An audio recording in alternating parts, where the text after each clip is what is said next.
I'm Emma, the trainer at Anglin Dogworks, and today I'm working with Blaze. He's a 20-week-old Labrador puppy, and at nearly 20 kilos, he's going to be a big lad. So today's lesson is going to be all the more important. I'm going to be working on the principles of teaching him to walk nicely on the lead. Whether I'm working with a puppy or an adult, I have a 3-step plan, working on each part of my criteria separately before weaving them together. So for me, that's number 1, focus and engagement. Number 2, I want to train him to walk on a slack lead. Number 3, I'm going to train him where my heel position is so that he walks in line with my leg, avoiding any of that crossing over in front of me or being a trip hazard.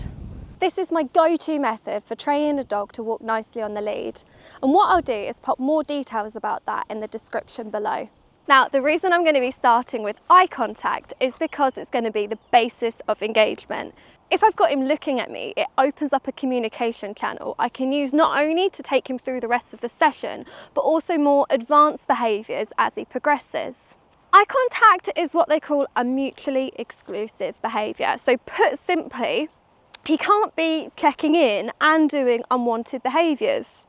So with loose lead walking, he can't be looking at me and pulling like a train. He can't be checking in and eyeballing a dog in the distance, lunging. So anything we reward is going to happen more often. So if I start there, rewarding what I do want instead of correcting what I don't want, that's going to be the approach that my method takes.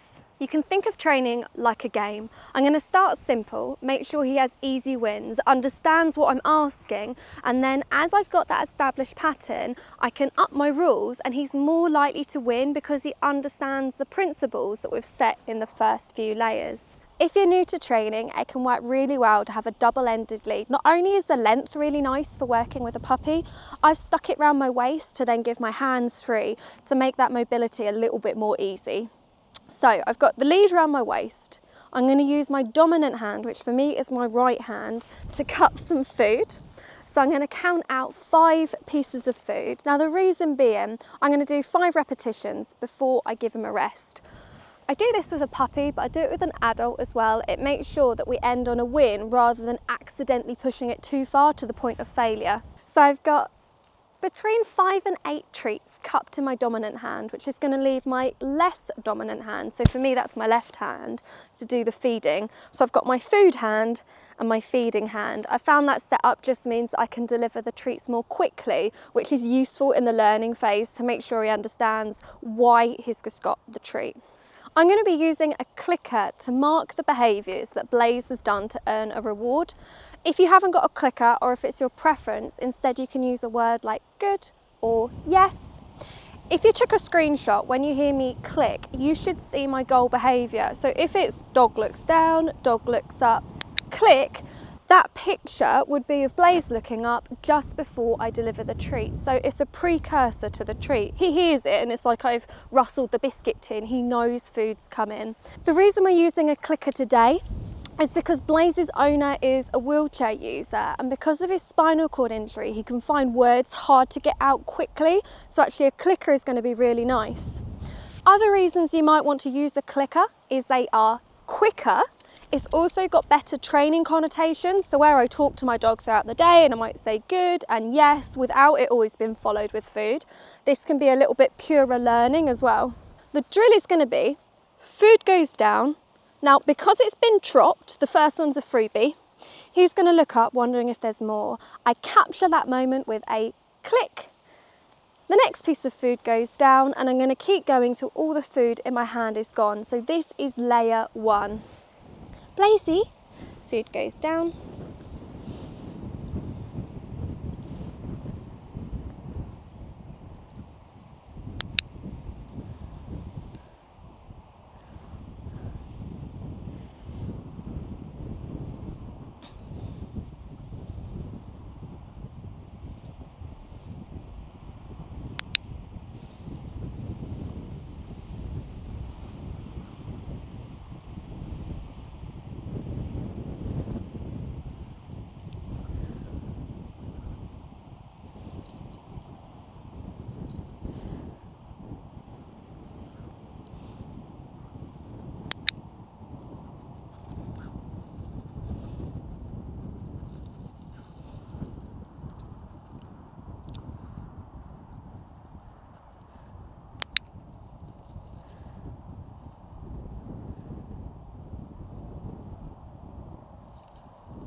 So if they don't look, you've got 30 seconds. Give them a window to choose it. And if I need to support him, I can either throw down, oh, what a good boy. I was going to say I could give him a freebie, or I could bring my face closer. Good boy. So he's more likely to offer me that eye contact. Good boy. So the reason we start with me not moving is because I want to check that he can engage when there's not a lot of distraction going on. If it's not going to work when we're static, it's certainly not going to work when we start walking, or certainly not if we start running. It will just go wrong quicker. So this is a really good diagnostic. Is the dog able to focus in a setting like the farm? And if they are, and you've seen 10 repetitions in a row where food goes down, he looks up, I click until all 10 have gone, you're ready to go to the next stage. So step 2 is going to be adding a pause. So where before he looked down, he looked up, and I rewarded immediately. I really like those for quick wins and him starting to understand what the game's all about. But for me to get from A to B is going to physically take time. So rather than that quick check-in and then off doing his own thing, I want him to be able to focus for a duration. So again, I'm going to load up my dominant hand. I've got the clicker between my finger and my thumb, and then I've cupped my hand to hold the amount of food that I'm going to use for the repetitions we're going to go into. So this time, if my goal is a pause, he looks down, he looks up. If you were to take a screenshot 1 second in, that's when you hear the click, that's when you see the dog looking. And if ever he disengages before I've clicked, I've just made it too hard too quickly, absolutely fine. I'd just do an easier repetition next time.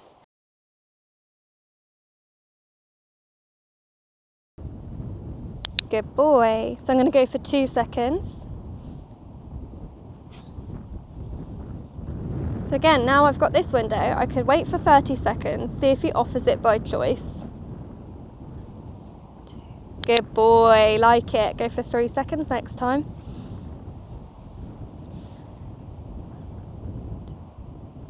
Good boy. Gonna go for 4.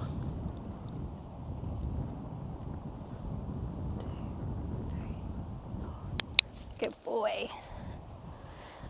Let's get your little paw out. Gonna finish on 5.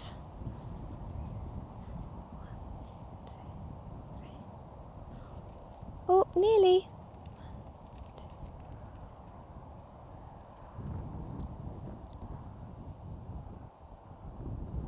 Good lad, good boy. That was so clever. So your goal here is going to be to replicate that sequence, but aim to get to a 10-second check-in before you mark and reward. Then you're going to be ready to go on to the next step. So we're going to add in some handler movement. Where before, he looked down, he looked up, and I was exactly where I was before. What I'm going to do, food goes down, I take a step. Now when he looks up, he's got to reorientate to my new position.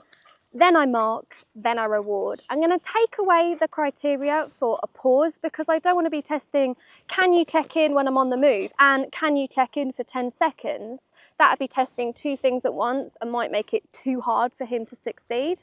So instead, to make my criteria nice and clear, I'm going to take that expectation away, go back to rewarding immediately, and then my final stage can be a combination where he looks up, I pause, then I reward, but once he's got the hang of it. Food goes down, I move,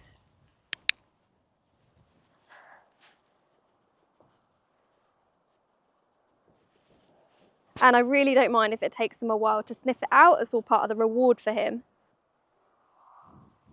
And this is an example. Good boy, I just brought my face down a little bit to remind him. So this is an example where I'm going to throw down a freebie treat to reset. So food goes down, make sure he's seen it. There you go, sweetheart. Baby, what's this? Good boy.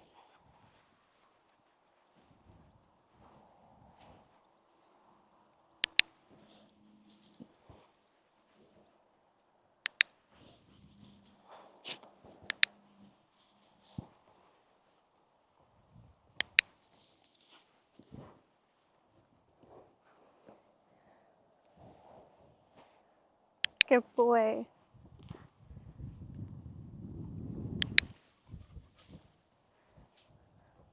Good lad. Awesome. So that's the end of my eye contact warm-up. So the next parts of this method are going to be to use my body language to teach them to walk on a slack lead. And then I'm going to be using settling circuits to teach them to walk beside me in line with my leg. These are exercises included in my heel work course, which I'm going to leave details for below. So now that you've got those techniques, over the next 7 days, use them as a warm-up for your walks. Take a handful of food and then work through the layers, always starting at number 1 and only progressing when your dog is ready. Once that handful's gone, carry on with your walk as you normally would, but then carry on marking and rewarding any voluntary eye contact that your dog gives. I hope that you found that useful, and if you have, please do give us a like and a comment. It absolutely makes our day to see the reach that this content has. And if you'd like more dog training tips made simple, follow along for the next video.